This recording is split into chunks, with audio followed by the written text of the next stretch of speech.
உலகெங்கும்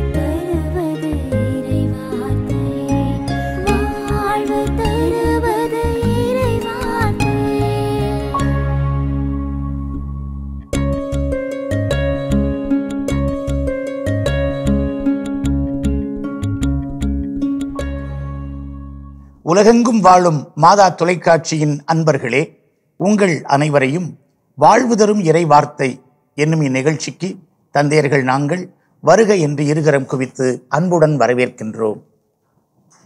நண்பர்களே, இன்று ஆண்டின் பொதுக்காலம் 16ஆம் ஞாயிறுக்குரிய வாசகங்களின் விளக்கங்களை நாம் கலந்துரையாட இருக்கின்றோம். ஆபிரகாம் நம்முடைய குலமுதுவர். ஆபிரகாமை நம்முடைய நம்பிக்கையின் தந்தை என்று நாம் அழைக்கின்றோம். ஆபிரகாமுடைய வாழ்வில் நடந்த ஒரு தற்செயலான நிகழ்வு எவ்வளவு பெரிய ஆசீரை அவருக்கு கொண்டு வந்து தருகிறது. அவர் விருந்தோம்பல் செய்கின்றார். வழியில் செல்லுகிற ஒரு வழிப்போக்கனுக்கு, வழிப்போக்கன் என்று அவர் அதை நினைக்கவில்லை, மாறாக அவர் தன்னுடைய வீட்டிற்கு வந்திருக்கிறார் என்று கருதி அவருக்கு மிகச்சிறந்த விருந்தோம்பலை செய்கிறார். அதனால் அவருக்கு எவ்வளவு பெரிய ஆசி கிடைக்கிறது. அதைத்தான் இன்றைய முதல் வாசகம் கோடிட்டு காட்டுகிறது. விருந்தோம்பல் என்பது மனித பண்பு மட்டுமல்ல, அது ஒரு கிறிஸ்தவ கடமையுமாய் இருக்கிறது. அதில் மிகப்பெரிய ஆசீரை நாம் பெற்றுக்கொள்கிறோம். இந்த 18ஆம் அதிகாரத்திலே நடக்கின்ற இன்றைய வாசக நிகழ்ச்சியை நாம் எதற்கு ஒப்பிடுவேன் எனக்கு அதிக ஞாபகம் வருது எதுனாக்கா, லூக்கா நற்செய்தி முதல் அதிகாரம் 26ஆம் வசனத்திலே அன்னை மரியாளுக்கு திருத்தூது அறிவித்த கபிரியேல் தூதர் மங்கள வார்த்தை கொண்டு வந்த அந்த நிகழ்ச்சி தான் எனக்கு இதற்கு ஒப்பிடக்கூடிய ஒரு நிகழ்ச்சியாக நான் பார்க்கின்றேன். வழக்கமாக நாம் கருதுவது நம்முடைய திரு அவையுடைய பாரம்பரியத்திலும் அன்னை மரியாள் எப்பொழுது கரு தாங்கினாள், நமக்கு சரியாக இந்த நேரத்தை இந்த நாளை குறிப்பிட முடியாவிட்டாலும் வழக்கமாக அந்த தூதுரை நிகழ்வின் பொழுது தான் அன்னை மரியாள் தூய ஆவியானவர் நிழலிட அவர் இயேசுவை கருதாங்கினாள் என்று நாம் சொல்லுகிறோம். அதே போல சாரா எப்பொழுது ஆபிரகாமுடைய மனைவி ஈசாக்கை கருதாங்குகிறாள் என்று சொல்லும் பொழுது இந்த நிகழ்வை, இதை ஒரு ஏறக்குறைய ஒரு மங்கள வார்த்தை நிகழ்வு போல பழைய ஏற்பாட்டினுடைய ஆபிரகாம் சாராவுக்கு தரப்பட்ட மங்கள வார்த்தை நிகழ்வாகவே இதை பார்க்கலாம் என்று நான் கருதுகின்றேன். இந்த 18ஆம் அதிகாரம் 2 பெரும் முக்கிய நிகழ்வுகளை உள்ளடக்கியது. ஒன்று, இன்று நாம் வாசித்த முதல் வாசகம், அபிரகாமுக்கு மகன் வாக்களிக்கப்பெறுதல். இரண்டாவது 16வது வசனத்திலிருந்து சோதோமுக்காக ஆபிரகாம் மன்றாடுதல். ஆக இந்த 2 முக்கிய நிகழ்வுகள் இன்னைக்கு பார்த்த விருந்தோம்பல். அபிரகாம் அவர்கள் வாழ்ந்த பகுதியில் இந்த விருந்தோம்பலை தூய்மையாக கருதினார்கள். அந்த அந்நியர்களை வரவேற்றல், அவர்களுக்கு உபசரித்தல் என்பது அவர்களுக்கு மிகச்சிறந்த ஆசீர்வாதத்தை கொடுத்ததாகத்தான் அந்த விருந்தோம்பலை பார்த்தார்கள். அதனை பார்க்கும் பொழுதுதான் எப்படி ஆபிரகாம் அந்த விருந்தோம்பலில் சிறந்து விளங்கினார் என்பதை நாம் கொஞ்சம் கொஞ்சமாக பார்க்கலாம். இந்த விருந்தோம்பலுக்கு பல இறையியல் காரணங்களும் உண்டு. குறிப்பாக இஸ்ராயல் மக்கள் மத்தியிலே நீங்கள் சொன்ன அந்த விருந்தோம்பல் மிகவும் பின்பற்றப்பட்டது. காரணம், அங்கு அவர்களுக்கு ஒரு சட்டமாகவும் இயற்றப்பட்டிருந்தது. நாம் அதை படிக்கின்றோம். விடுதலை பயணம் 23ஆம் அதிகாரம் 9ஆம் வசனம் உதாரணமாக எப்படி படிக்கிறோம், அந்நியரை நீ ஒடுக்காதே, அந்நியரது உணர்வுகளை நீங்கள் அறிவீர்கள், ஏனெனில் எகிப்து நாட்டில் நீங்களும் அந்நியராக இருந்தீர்கள். உங்களை கிராஸ் பண்ணி உங்களை தாண்டி போகிறவங்க எப்படி இருந்தாங்க, உங்களுக்கு தெரியாதவர்கள் இருந்தாலும் அவர்களை வரவேற்று அவர்களை உபசரிப்பது ஒரு கட்டாயமாக. அதனால்தான் பின்னாடி எபிரேயர் 13:1-2 சகோதர அன்பில் நிலைத்திருங்கள். அதில் முக்கியமான எக்ஸ்பிரஷன், வெளிப்பாடு, சகோதர அன்புக்கு ஒரு வெளிப்பாடு என்னவென்றால் 13:2 அழகாக சொல்கிறது, அந்நியரை வரவேற்று விருந்தோம்ப மறவாதீர்கள். இவ்வாறு விருந்தோம்பியதால், நம்ம வாசகத்துக்கு ரொம்ப பொருத்தமானது, இவ்வாறு விருந்தோம்பியதால் சிலர் தாங்கள் அறியாமலே வானதூதர்களை மகிழ்ச்சி படுத்தியதுண்டு அப்படின்னு. அப்போது அந்த ஆபிரகாம் நிகழ்ச்சிக்கு மிக மிக பொருத்தமான ஒரு விளக்கமாக இதை நாம் பார்க்க முடிகிறது. இதுக்கு இன்னும் மெருகூட்டுவதாக பார்க்கின்றோம். பகலில் வெப்பம் மிகுந்த நேரத்தில், அப்போ ரொம்ப உஷ்ணமாக இருந்திருக்கும், நம்ம வெயில் மாதிரி, அவர் கூடாரத்துக்கு வெளியில் கட்டில் போட்டு படுத்திருப்பார் நினைக்கிறாங்க தான். ஆபிரகாம் தம் கூடார வாயிலில் அமர்ந்திருக்கையில் இவர்கள் வரார்கள். அப்போ கடுமையான வெயிலில் வராங்க. அவர்களுக்கு வேண்டியது என்ன என்பதை அவர் முன்னெடுப்பாக அவர்களுக்கு தண்ணீர் கொடுப்பது, உபசரிப்பது, இதையெல்லாமே நாம் பார்க்கின்றோம் இந்த விருந்தோம்பல் கண்ணோட்டத்திலே. அதே நேரத்தில் இதை ஒரு ஆபிரகாமுக்கு கிடைத்த இறையியல் வெளிப்பாடாகவும் இதை நாம் பார்க்கின்றோம். கடவுள் எப்படி மனித வாழ்விலே குறுக்கிடுகின்றார். அப்போ மனித வாழ்வில் குறுக்கிடும் பொழுது அவர் மனித உருவிலே வந்து பிற்காலத்தில் இயேசு எப்படி மனு உரு ஏற்கப் போகிறாரோ அதற்கு ஒரு முன்னோட்டமாக ஆபிரகாமுடைய வாழ்க்கையிலே கடவுள் இறங்கி வருகிறார், குறுக்கிடுகிறார் பார்க்கின்றோம். அப்போ குறுக்கிடும் போது அந்த 3 மனிதர்கள் வருகிறார்கள். ஆபிரகாமுக்கு துவக்கத்திலும் சரி பின்னாலும் சரி எப்போதுமே சரி இந்த 3 மனிதர்கள் யார் என்று தெரியவில்லை. அது மட்டும் நமக்கு தெளிவாக இருக்கிறது. இதை எங்கே பார்க்கிறோம் என்றால் தானியேல் புத்தகத்திலே எரியும் தீச்சுளையிலே அந்த நிகழ்ச்சியிலே பார்க்கின்றோம். அரசன் கேட்கிறான், கட்டவிழ்க்கப்பட்டவர்களாய் நெருப்பின் நடுவில் 4 பேர் உலவுகிறதை நான் காண்கிறேன். 4வது ஆள் தெய்வ மகன் ஒருவன் போல தோன்றுகிறது. இந்த பழைய மொழிபெயர்ப்பில் உம்பர் உலகத்து மனிதர் மாறி, அதாவது கடவுள் உலகத்திலிருந்து.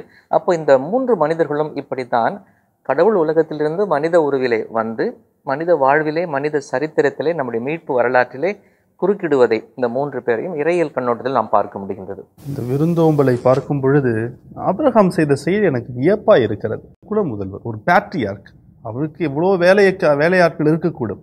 ஆனால் இவர் செய்கின்ற செயல் எல்லாம் அந்த மனிதர்களுக்காக தன்னுடைய பண்பிலே, அந்த விருந்தோம்பல் பண்பிலே சிறந்த ஒருவராக நான் பார்க்கிறேன். இவர் என்ன செய்கிறார்? ஓடுறார். ஓடி தரை மட்டும் அவர்களை தாழ்ந்து வணங்குகிறார். என்னுடைய அடையாளம்னா ஒரு மரியாதையினுடைய நிமித்தமாக இருக்கலாம். அதே போல ஒரு குல முதல்வராக இருந்தாலும் இவர் அவர்களை சொல்லும் பொழுது என் தலைவரே என்று சொல்லி அவர்களை சொல்லுகின்றார். அடியான என்று தன்னை கருதுகின்றார். அது விருந்தோம்பலினுடைய சிறந்த பண்புகளில் அடுத்த ஒன்று. அதே நேரத்தில் ஒரு குல முதல்வர் ஓடுதல் என்பது நினைத்து கூட பார்க்க முடியாத ஒன்று. கூடாரத்திற்கு விரைந்து சென்று ஆட்டு மந்தைக்கு ஓடி சென்று விரைவில் சமைத்தார். அதே நேரத்தில் அவர்கள் உண்ணும் பொழுது அவர் அருகே மரத்தடியில் நிற்கிறார், ஒரு வேலைக்காரனை போல. இந்த விருந்தோம்பல் பண்பில் ஆபிரகாமுக்கு இணையாக யாரை சொல்ல முடியும் என்று எனக்கு தெரியவில்லை. ஆபிரகாமுடைய நினைவு எப்பொழுதுமே போற்றுதற்குரிய ஒன்று.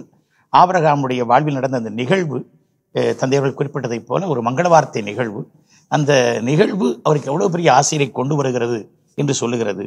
இந்த 3 குறித்து இன்னும் கொஞ்சம் சொல்லுங்களேன்.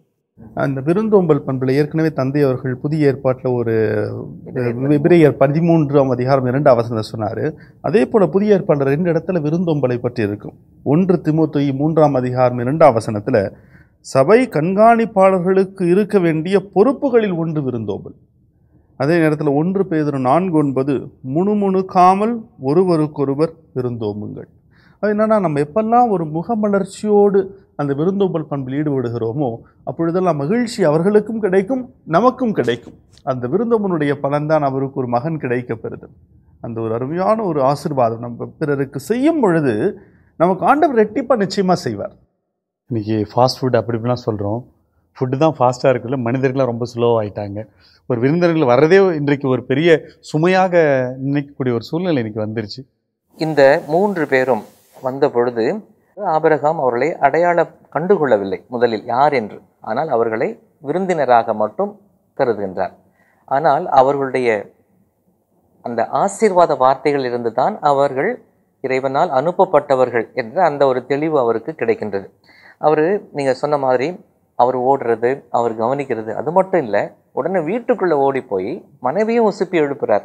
நீ ஏதாவது செய்யணும், என்ன வச்சிருக்க, சாப்பாடு என்ன வச்சிருக்கிற, இது செய் அது செய்.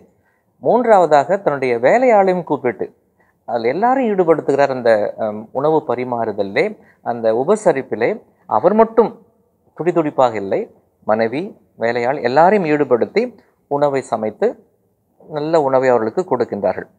அப்போ அதில் அந்த இளம் கன்று, அது அது அந்த விருந்துக்கு எதெல்லாம் தேவைப்படுகிறது என்பதை மெனு அதை அழகாக சொல்கிறாங்க. இதை நாம் எங்கே பார்க்க போகிறோம்னாக்கா லூக்காவுடைய 15ஆம் அதிகாரம் அந்த ஊதாரி மகன் ஓமையிலே அதை பற்றி பேச போகிறோம். அந்த கொழுத்த காளை, இந்த மாதிரியான ஆட்டுக்குட்டி இதெல்லாம் விருந்துக்கு பயன்படுத்துவதை யூதருடைய பாரம்பரியத்தை பார்க்கிறோம். இதை ஆபிரகாம் அந்த இடத்திலே படைப்பதை, சமைத்து படைப்பதை பார்க்கின்றோம். இந்த சூழ்நிலையில் தான் அவர்கள் அவரை பார்த்து கேட்கிறார்கள், உன் மனைவி சாரா எங்கே? அதான் நான் சொன்ன அந்த மங்கள வார்த்தை ஆரம்பிக்கிறது. அப்பொழுது உள்ளே இருக்கிறாள் என்று சொன்ன பொழுது அவளை பார்க்கணும்னு சொல்லலை. இதுதான் அங்கே தான் வந்து அந்த தெய்வீக குறுக்கீடு நமக்கு தெரியும். இதுவரை ஒரு விருந்தினராக வந்தவர்கள் இறைவனுடைய செய்தியை தாங்கி வந்திருக்கிற திரு தூதர்களாக அவர்கள் வந்திருக்கிறார்கள் தெளிவாகிறது. அப்போ அவர் சொல்கிறாரு, மீண்டும் அடுத்த இளவேனிற் காலத்தில் உம்மிடம் வருவேன், அப்பொழுது உன் மனைவி சாராவுக்கு ஒரு மகன் பிறந்திருப்பான் என்றார். அந்த சொல்லப்படாத இந்த படிக்கப்படாத என்ற வார்த்தை, அவருக்கு பின்புறத்தில் கூடார வாயிலில் சாரா இதை கேட்டு கொண்டிருந்தார். அது இன்னைக்கு வாசகத்தில் இல்லை, பட் ஆனால் தெளிவாகிறது. ஆனால் தொடர்ச்சியாக படிக்கணும். தொடர்ச்சியாக படிக்கும் பொழுது அது நல்லா இருக்கும். கடைசீட்டில் வந்துட்டு அதை சொன்ன உடனே அங்கே சாரா உள்ள இருந்து சிரிப்பாங்க. அப்போ கேட்பாங்க, நீ சிரிச்ச அப்படின்னா, இல்லை நான் சிரிக்கல அப்படின்னா. கடைசியாக முடிகிற அந்த வசனம் எப்படின்னா, அதற்கு ஆண்டவர் இல்லை நீ சிரித்தாய் என்றார். அதோட முடிஞ்சிருது, அந்த பகுதியை முடிஞ்சிருது. அதற்கு பிறகு வேற பகுதி வருது. ஆனால் அதனுடைய பகுதியினுடைய தொடர்ச்சி எங்கன்னா 21வது அதிகாரம். 21வது அதிகாரத்தில் அந்த பெயரிடும் பொழுது அருமையான வசனம் வரும். ஏன் ஈசாக்கு? தமிழில் அருமையான வார்த்தை ஈசாக்கு. அவருடைய முதல் எழுத்து என்ன? என்னவோ தெரியவில்லை. ஆண்டவர் என்னை சிரிக்க வைத்தார்.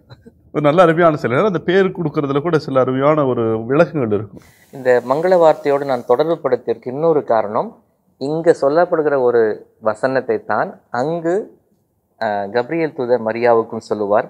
ஆண்டவரால் ஆகாதது எதுவும் உண்டோ என்ற அதே வசனம் தான் அங்க மங்கள வார்த்தையிலும் எதிரொலிக்கப்படுவதை நாம் பார்க்கின்றோம். இன்றைய நற்செய்தியும் இன்னொரு விருந்தோம்பலை நமக்கு கோடிட்டு காட்டுகிறது. ஆண்டவர் இயேசு திருவழியே போய்க் கொண்டிருக்கிறார். பெண்ணொருத்தி எதிர்கொண்டு வந்து எங்கள் வீட்டுக்கு வாருங்கள் என்று ஆண்டவரை வரவேற்கிறார். அவர் வீட்டில் இன்னொரு சகோதரியும் இருக்கிறார். அந்த வீட்டில் நடைபெறுகிற அந்த நிகழ்வு, அந்த உரையாடல் விருந்தோம்பலை இன்னொரு உயர்தளத்துக்கு கொண்டு போகிறது. வெறுமனே உணவு சமைத்து கொடுப்பது மட்டுமல்ல, உள்ளன்போடு உறவாடுவது, பேசுவதை கேட்பது, கேட்டு அதன்படி செயல்படுவது என்று அந்த விருந்தோம்பலை இன்னொரு தளத்திற்கு இந்த நற்செய்தி நிகழ்ச்சியானது நமக்கு எடுத்து சொல்லுகிறது. திருத்தந்தை பிரான்சிஸ் சொல்லும் பொழுது சொல்லுவார், மார்த்தா விருந்தோம்பல் பண்பினுடைய அடையாளம், மரியா வார்த்தையை கேட்கும் பண்பினுடைய அடையாளம் என்று சொல்வார். நம்ம முதல் வாசகத்தில் படித்தோம், கடவுளின் தூதர் மனித உருவில் வருதல். ஆனால் இந்த புதிய ஏற்பாட்டில் என்ன வித்தியாசம் என்றால், மனிதராகிய கடவுளே இல்லம் தேடி வருகிறார். அது லூக்கா நற்செய்தியில் மட்டும்தான் இந்த ஒரு நிகழ்ச்சியும் அமைந்திருக்கிறது. ஆனால் லூக்கா நற்செய்தி அதில் சொல்லும் பொழுது தெள்ள தெளிவாக அந்த கேரக்டரை அருமையாக படம் பிடித்து காட்டுவதில் லூக்காவுக்கு இன்னும் யாருமே கிடையாது. இங்கே இருக்கிறது யாரு? மார்த்தா, மரியா, இயேசு. அவர் மட்டும்தான் தெரியும். ஆனால் அவர் கூட வந்தவர்களை மார்த்தா மட்டும்தான் பார்க்குறாங்க, மரியாவுக்கு இயேசு மட்டும்தான் தெரிகிறது. ஆக இந்த நேரத்தில் நடக்கின்ற நிகழ்ச்சியை தான் தெள்ள தெளிவாக தத்ரூபமாக படம் பிடித்து காட்டுகின்றார் லூக்கா நற்செய்தியாளர். இது ஆண்டவருக்கு ஆண்டவருடைய அடியார்களுக்கு பணி செய்வது மிக முக்கியம். அதில் 2 வகையான பணி. ஆனால் அந்த விருந்தோம்பல் பண்பையும் அந்த சீடத்துவத்தையும் நாம் ஒப்பிட்டு பார்க்கும்போது அந்த விருந்தோம்பல் பண்பு 2வதாக, சீடத்துவம் 1வதாக நமக்கு தெரிகிறது. இந்த நிகழ்ச்சியை லூக்கா தொடங்குகின்ற விதம் மிக முக்கியமானது. அவர்கள் தொடர்ந்து சென்று கொண்டிருந்தார்கள். எங்கே தொடர்ந்து சென்று கொண்ட? ஏற்கனவே நாம் படித்து விட்டோம். 9:51 எருசலேமை நோக்கி முனைந்து சென்று கொண்டிருக்கிறார். அப்போ இந்த எருசலேமை நோக்கி செல்லும் பொழுது நடக்கிற ஒவ்வொரு நிகழ்வும் ஒரு செய்தியாக பார்க்கின்றோம். அப்போ இதுவும் வழக்கமாக சொல்லுவாங்க, இட்ஸ் பேரபாலிக் ஈவெண்ட் என்று சொல்வார்கள். ஒரு உவமை நிகழ்வு. இந்த நிகழ்வு நம்ம ரொம்ப நுணுக்கமாக எடுத்து படித்தோம்னாக்கா பல குழப்பங்கள் ஏற்படுகின்றன. இதில் படிக்கும்போது ஒரே வீட்டில் 2 சகோதரிகள் இருக்கிறாங்க. 2 சகோதரனும் இயேசுடைய நண்பர்கள் தான். அதில் ஒரு சகோதரி தூக்கி பிடித்து இன்னொரு சகோதரி டபால்னு போட்டு அது இயேசுக்கு ஒத்து போகுமா? அதுவும் லூக்கா நற்செய்தியிலே இயேசு எல்லாரிடம் கனிவு காட்டுவார்.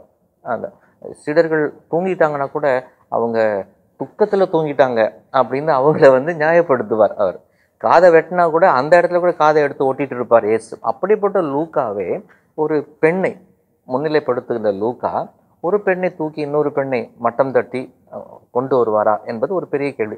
அதுதான் பாரம்பரியமாக இதை எப்படி சொல்வார்கள், இந்த காட்சி தியான, ஆழ்நிலை தியான, கண்டெம்ப்ளேட்டிவ் லைஃப் அதை முன்னிலைப்படுத்தி இந்த ஆக்டிவ் லைஃப், செயலாக்கம் நிறைந்த நம்முடைய பணி வாழ்வை குறைபடுத்துவதாக அப்படியே ஒரு விதமான அணுகுமுறையெல்லாம் இருக்கிறது. எனவே தான் இதை சரியாக புரிந்து கொள்ள வேண்டும் என்றால் லூக்கா இதை ஒரு அடையாள நிகழ்வாக அதுதான் நமக்கு காட்டுகிறார். இந்த நிகழ்வை வைத்து ஒரு செய்தியை சொல்ல வருகிறார். அதுவும் மிக முக்கியமானது. இன்னொன்று, இயேசு யதார்த்தமான உறவுக்காரர். அதுதான் பண்ணு. இயேசு என்னமோ வெறுமனே மனிதரோடு ஒட்டாதவர், கடவுளுடைய மகன். ஏற்கனவே 2ஆம் வாசகம் படிக்க போகிறோம், கடவுளுடைய சாயல் அதெல்லாம் படிக்கிறோம். அப்படி இருந்தாலும் மனிதர்களோடு ஒட்டி கொண்டு வாழ்ந்தவர், உறவிலே வாழ்ந்தவர், மனித உறவை தேடியவர், உறவிலே மகிழ்ந்தவர் என்பதற்கும் இந்த நிகழ்வு நமக்கு ஒரு உறுதி அளிப்பதாக நான் பார்க்கின்றேன். அதன் அடிப்படையில் தான் முதல்ல தொடக்கத்தில் பார்க்குறப்ப மார்த்தா அந்த விருந்தோம்பல் என்பதை விட கவனச்சிதறல், அது ஒருவேளை மையப்படுத்துகின்றாரா? அதே நேரத்தில் லூக்கா நற்செய்தியை பார்க்குறப்ப இங்கே சீடத்துவத்தின் அடையாளத்தை தான் முன்னிலைப்படுத்துகின்றார். ஒவ்வொருவரும் சீடராக மாற வேண்டும். அதனுடைய இதுதான் நம்ம தொடக்கத்திலேயே நம்ம பார்க்குறோம். லூக்கா நற்செய்தி முழுவதுமே அந்த கருத்து தான் நிலையோடு கொண்டிருக்கிறது. அதன் அடிப்படையில் அந்த சீடத்துவத்தின் மேன்மை என்ன என்பது, விருந்தோம்பல் பண்பை ஆண்டவர் குறை சொல்ல கிடையாது. ஆண்டவர் அவரை சொல்லும் பொழுது கூட மார்த்தா மார்த்தா என்று கனிவோடு தான் சொல்லுகிறார். நீ பல காரியத்தை பற்றி கவலைப்பட்டு கொண்டிருக்கிறாய், அதுதான் சொல்றாரே தவிர அந்த மார்த்தாவை கடிந்து கொள்வது கிடையாது. ஆக அந்த நேரத்தில் லூக்கா நற்செய்தியாளர் எதை மையப்படுத்துகிறார் என்றால், ஆண்டவரின் காலடியில் அமர்தல், ஆண்டவருடைய வார்த்தைக்கு செவிமடுத்தல்.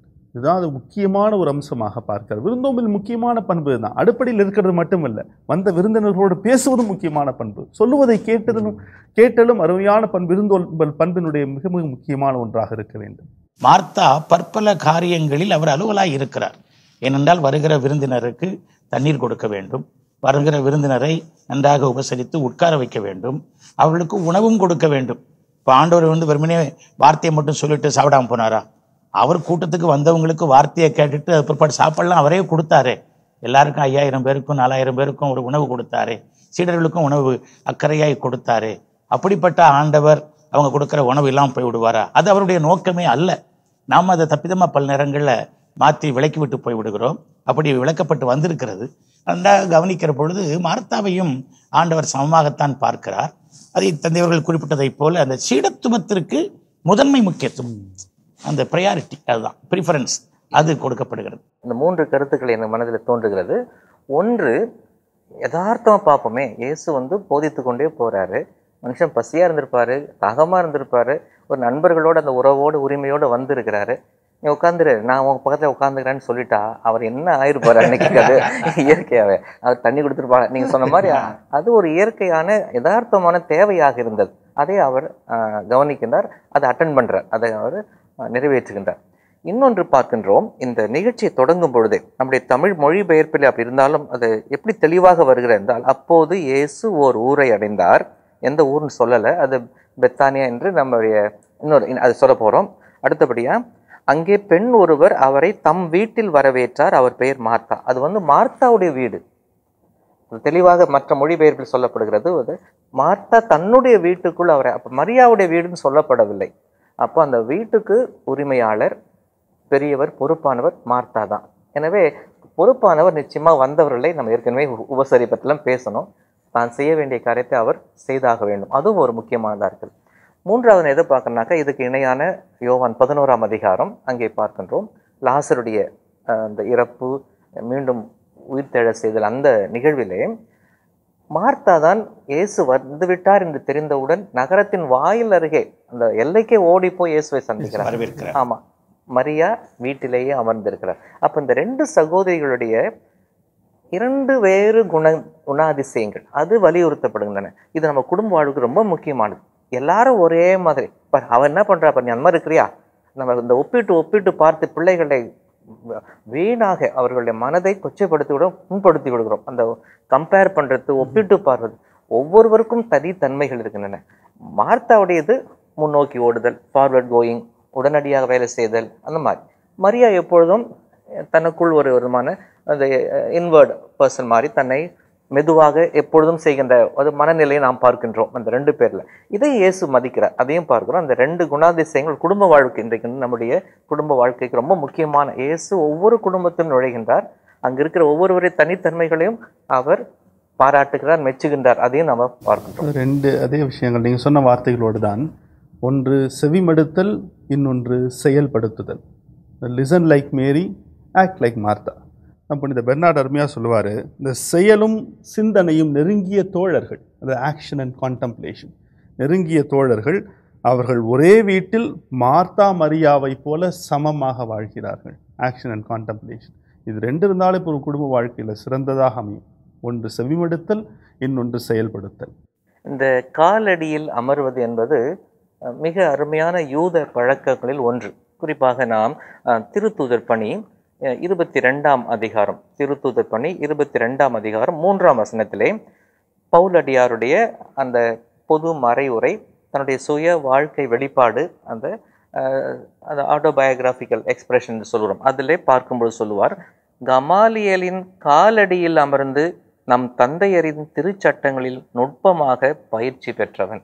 அந்த காலடியில் அமர்வது என்பதே சொல்லுவாங்கள்ல, பாதம் தொட்டு பாடம் கற்றுக்கொள்ளுதல், நம்ம குருகுல முறை. அதே மாதிரி பாதங்களில் அமர்ந்து சொல்லும் பொழுது நீ சொல்வதை நான் இன்றைக்கு கூட நம்முடைய வழிபாட்டில் பார்த்தீங்கன்னாக்கா, அந்த வார்த்தை வழிபாட்டின் பொழுது நம்முடைய வழிபாட்டிலே எல்லாமே அர்த்தமுடைய அடையாளங்கள். எல்லாமே நம்ம உட்காருவது, எழுவது, முழந்தாள் படியிடுவது, மார்பிலை அறிந்து கொள்வது, கை விரிப்பது, எல்லாமே அடையாளங்கள் நம்முடைய உள்ள கிடக்கையை வெளிப்படுத்துகின்றன. அப்படி பார்க்கும்போது இந்த இறை வார்த்தைக்கு வரும்பொழுது நாம் எல்லோரும் அமருகின்றோம். அது மிக முக்கியமானது, அந்த அமருதல். அந்த அமர்ந்தனாக்கா I am ready to listen, நான் தயாராக இருக்கின்றேன். அதனால தான் மலைப்பொழியை பற்றி சொல்லும்பொழுது இயேசு மலை மீது ஏறி அமர்ந்தார். அப்போ அவங்கெல்லாம் அதை கேட்பதற்குரிய அந்த மனநிலையை ஏற்படுத்தி கொண்டார்கள். அப்போது இந்த வழிபாட்டில் அமருவது. அதே மாதிரி உடனே நற்செய்தி சொல்லும் பொழுது நம்ம எழுந்து நின்று அல்லேலூயா பாடுகிறோம். அதுவும் ஏன்னாக்கா இப்பொழுது இயேசு பேச போகிறார், இயேசுடைய நற்செய்தி நம்மோடு பேசப்பட போகிறது. அதனால் அந்த ஆர்ப்பரிப்போடு எழுந்து அல்லேலூயா பாடு. அப்போ இது வார்த்தையை கேட்பது, அந்த உட்கார்ந்து காலடியில் அமர்ந்து என்பது நீங்கள் சொன்ன மரியாவுடைய சிறப்பான அம்சம். அந்த ஆண்டவருக்கு செவிமடுத்தல், அது ஒரு அம்சமாக நான் பார்க்குறேன். திருப்பாடல் மிக அழகாக நமக்கு சொல்லித்தரும். நீங்கள் ஆர்ப்பரித்து ஆண்டவரை ஆராதியுங்கள், அதே வேளையில் நீங்கள் அமர்ந்து அவர் யார் என கண்டுணருங்கள். காலடியில் அமர்ந்து அந்த உள்ள செவிமடுத்து தியானித்து தான் ஆண்டவருடைய அரும்பெரும் குணாதிசயங்களை நாம் கற்றுக்கொள்ள முடியும், அவருடைய வெளிப்பாடுகளையும் பெற்றுக்கொள்ள முடியும். இன்னைக்கு பேசப்பட்ட இந்த 2 விஷயங்களும் ரொம்ப முக்கியமானதுதான். ஒன்று, ஆண்டவருக்கு ஏதாவது செய்யணும் அப்படின்றது. 2வது, ஆண்டவருடைய பாதங்களில் அமர்ந்து. இதில் என்ன அப்படின்னா, எதுக்கு நாம் முக்கியத்துவம் கொடுக்கணும் அப்படின்றதுல தான் இன்றைக்கு இந்த வாழ்க்கை இருக்கிறது. விருந்தோம்பல் நிச்சயமாக வேணும். ஆண்டவர் களைப்பாக இருப்பார், சாப்பாடு கூட்டினா அவரோட இருக்கலாம். அதே போல் அதை விட முக்கியமான ஆண்டவருக்கு எப்பயுமே ஆண்டவர் என் கூட இருக்க போகிறது கிடையாது. எனவே ஆண்டவர் சொல்கிற இந்த வார்த்தை முக்கியம் அப்படின்னு சொல்லிட்டு அவங்க வார்த்தைக்கு கொஞ்சம் முக்கியத்துவம் கொடுத்தாங்க. அதனால தான் ஆண்டவர் அவர்கள் இந்த நல்ல பங்கை தேர்ந்து கொண்டார் அப்படின்னு சொல்லி மரியாவை பாராட்டுகிறார். சீடத்துவ வாழ்வில் மிக முக்கியமான போராட்டம் தேர்ந்தெடுத்தல். இந்த தேர்ந்தெடுத்தல், சாய்ஸ், டிசிஷன் மேக்கிங், முடிவு செய்தல் அப்படின்னு சொல்லலாம். வாழ்க்கை முழுவதும் நான் சொல்கிறேன் வெப் ஆஃப் டிசிஷன்ஸ். நான் காலையிலேருந்து இரவு வரை நிறைய முடிவுகள் செய்து கொண்டே இருக்கிறேன். அது யார் சார்பாக எடுக்கிறேன், அதுதான் முக்கியமாக. அப்போ இந்த போராட்டத்தில் என்னன்னாக்கா, நல்லது கெட்டதுன்னாக்கா ஈஸியாக நம்ம சூஸ் பண்ணலாம். அது கெட்டதுப்பா, வேணாம்பா. அதுதான் இன்றைக்கு இருக்கிற போராட்டம். குறிப்பாக நான் வாழ்கின்ற கம்ப்யூட்டர் உலகத்தில், நவீன உலகத்தில் நம்மகிட்ட எத்தனையோ கேட்ஜெட்ஸ், கருவிகள்லாம் நம்முடைய வசதிக்கு வந்துட்டு பிற்பாடு நமக்கு போராட்டங்கள் எப்படி அதிகப்படுத்தப்படுகின்றன. அது என்றால் நல்லதுக்கும் கெட்டதுக்கும் என்றால், நல்லது அல்லது என்றால் சுலபமாக நாம் தேர்ந்து கொள்ளலாம். இப்போ இருக்கிற பிரச்சனை இதுவும் நல்லது அதுவும் நல்லது, அதான் சொல்கிறேன். அப்போது பரிமாறுவதும் தேவையான ஒன்று, ஆண்டவருடைய காலடியில் அமர்ந்து கேட்பதும். இதில் எதை நீங்கள் சூஸ் பண்ண போகிறீங்க? இன்றைக்கு இருக்கிற ஒரு பெரிய சவாலை இந்த அடையாள நிகழ்வு, பெரபாலிக் ஈவெண்ட் நான் முன்னால் வைக்கிறதா நான் பார்க்குறேன். இன்றைக்கு நமக்கு இருக்கிற மிக பெரிய சவால், பல நல்லதுகளில் எதை நியாயப்படுத்த போகிறோம், நீ சொன்ன மாதிரி எதை முன்னிலைப்படுத்த போகிறோம், அது ஒரு பெரிய சவாலாக பார்க்கிறேன். அன்புமிக்கவர்களே, இன்றைய 2ஆம் வாசகம் கொலோசியருக்கு எழுதிய முதல் அதிகாரம் 24 முதல் 28 முடிய உள்ள வசனங்கள். அங்கே நாம் வேதனைகள், துன்பம், துயரம் ஆகியவற்றை பார்க்கிறோம். இவை வாழ்வோடு இணைந்த ஒன்று. அது மட்டுமன்று, நாம் அனுபவிக்கும் வேதனைகள் நாம் கிறிஸ்துவின் வேதனைகளில் பங்கு பெறுதல் என்று இந்த பகுதியானது எடுத்துச் சொல்லுகிறது. கிறிஸ்துவனுடைய வேதனைகள் என்ன, பவுலடியார் பட்ட வேதனைகள் என்ன, கிறிஸ்தவர்களாகிய நாம் படுகிற வேதனைகள் என்ன, அது நமக்கு என்ன படிப்பினையை கற்றுத்தருகிறது என்பதனை இன்றைய 2ஆம் வாசகமாக திருகவை நமக்கு தந்திருக்கிறது. பவுலடிகிறார் கொலோசியருக்கு திருமுகத்தில் நான் துன்புறுவதில் மகிழ்ச்சி அடைகிறேன் என்று சொல்கிறார். அவர் என்னென்ன பாடுகள் பட்டார், என்னென்ன துன்பங்கள் பட்டார் என்பது நமக்கு 2 கொரிந்தியர் 11ஆம் அதிகாரம் 24 27 வரைக்கும் தெள்ள தெளிவாக தெரியும். ஆனால் அதே நேரத்தில் இந்த வாசகத்தில் சொல்லப்படுகின்ற ஒரு கருத்து என்னவென்றால், அவர் மேலும் பட வேண்டிய வேதனையை என் உடலில் ஏற்று நிறைவு செய்கிறேன். What is lacking in Christ suffering. அப்போ அது படிக்கிறப்ப நமக்கு அப்போ ஆண்டவருடைய பாடுகள் ஏதாவது குறை உள்ளதா அப்படின்ற மாதிரி தோணும். அப்படி சொல்ல வருது கிடையாது. ஏனெனில் ஆண்டவர் எல்லாம் நிறைவேற்றி என்று சொல்ல பொழுதும் சரி, ஒரே பலியை பாவங்களுக்காக தந்து விட்டதிலும் சரி, அவருடைய பாடுகள் எல்லாம் நிறைவான ஒன்று. ஆனால் பவுலடிகளார் இந்த துன்பங்கள் என்று சொல்லுவதன் அடையாளம், இயேசு எனக்காகப்பட்ட துன்பங்கள் நம் பாவங்களுக்கு பரிகாரமாக, நான் படுகின்ற துன்பங்கள் நற்செய்தியை பறைசாற்று, அதைத்தான் மையப்படுத்தி சொல்லுகின்றார். ஆக நம்முடைய இந்த சீடத்துவ வாழ்க்கையில் என்ன துன்பங்கள் வந்தாலும் அந்த விருந்தோம்பல் பண்பில், அந்த செவிமடுத்தல், செயல்படுத்தலில் நாம் பவுலடிகளாரை போல நம்முடைய பாதையில், நம்முடைய வாழ்க்கையில் இருக்க வேண்டும் என்பதைத்தான் பவுலடிகளார் இந்த வாசகத்தில் உணர்த்துவதாக நான் பார்க்கிறேன். எபிரேயர் 9:22 ரத்தம் சிந்துதலின்றி பாவம் மன்னிப்பு இல்லை. அப்படின்னா ஒவ்வொரு முறையும் நான் பாவம் செய்கிற போது நான் துன்புற வேண்டும். இன்றைக்கு 2வது வாசகத்தில் ஒரு 3 கருத்துக்கள். துன்பம் அப்படின்றது கிறிஸ்துவனுடைய மீட்பின் அடையாளம். அதுதான் அந்த மக்கள் எல்லாம் உணர்ந்தார்கள். 2வது துன்பம் கொண்டாடப்பட வேண்டியது. தொடக்க கால கிறிஸ்தவர்கள் தாங்கள் இறப்பதை மிகவும் மகிழ்ச்சியாக ஏற்றுக்கொண்டால், தான் இறந்தால்தான் நான் கடவுளுடைய சீடர்கள் என்பதை உணர்ந்தார்கள். 3வது துன்பத்தின் வழியாக பல நன்மைகளை பெற்றுக்கொள்ள முடியும் அப்படின்னு நம்பினாங்க. அதனால தான் பவுலடிகளார் கிறிஸ்துவின் பொருட்டு நான் துன்பப்படுகிறேன், அது எனக்கு மகிழ்ச்சி அப்படின்னு சொல்றாரு. எல்லாவற்றையும் நம்ம அறிவுபூர்வமாக புரிந்து கொண்டோம் என்றும் எடுத்துக்கொள்ள முடியாது. இன்னும் புரிந்து கொள்ள வேண்டியது, தெளிவுபடுத்தப்பட வேண்டியது நிறைய இருக்கிறது. அதை நோக்கி பயணிப்பது தான் இந்த உள்ளார்ந்த பயணம் கூட நம்முடைய நம்பிக்கை வாழ்வாக பார்க்கின்றோம். எபிரேயருக்கு எழுதிய திருமுகம் 6ஆம் அதிகாரம் 1-2 ஆகிய வசனங்களிலே இந்த கிறிஸ்துவை பற்றிய படிப்பினையின் தொடக்க நிலை, முதிர்ச்சி நிலை என்கிற செய்திகள் இருக்கின்றன. அந்த ஆசிரியர் அழகாக அதில் சொல்லுவார், நாம் அனைவரும் முதிர்ச்சி நிலையை அடைய வேண்டும். தொடக்க நிலை எனது சாவுக்கு அழைத்து செல்லும் செயல்களிலிருந்து மனமாற்றம். 2வது கடவுள் மீது நம்பிக்கை, முழுக்குகள், கையமர்த்துதல் பற்றிய படிப்பினை, இறந்தோரின் உயிர்ப்பு, என்றும் நிலைக்கும் தீர்ப்பு ஆகிய தொடக்க நிலை படிப்பினைகள் என்று குறிப்பிடுகிறார்.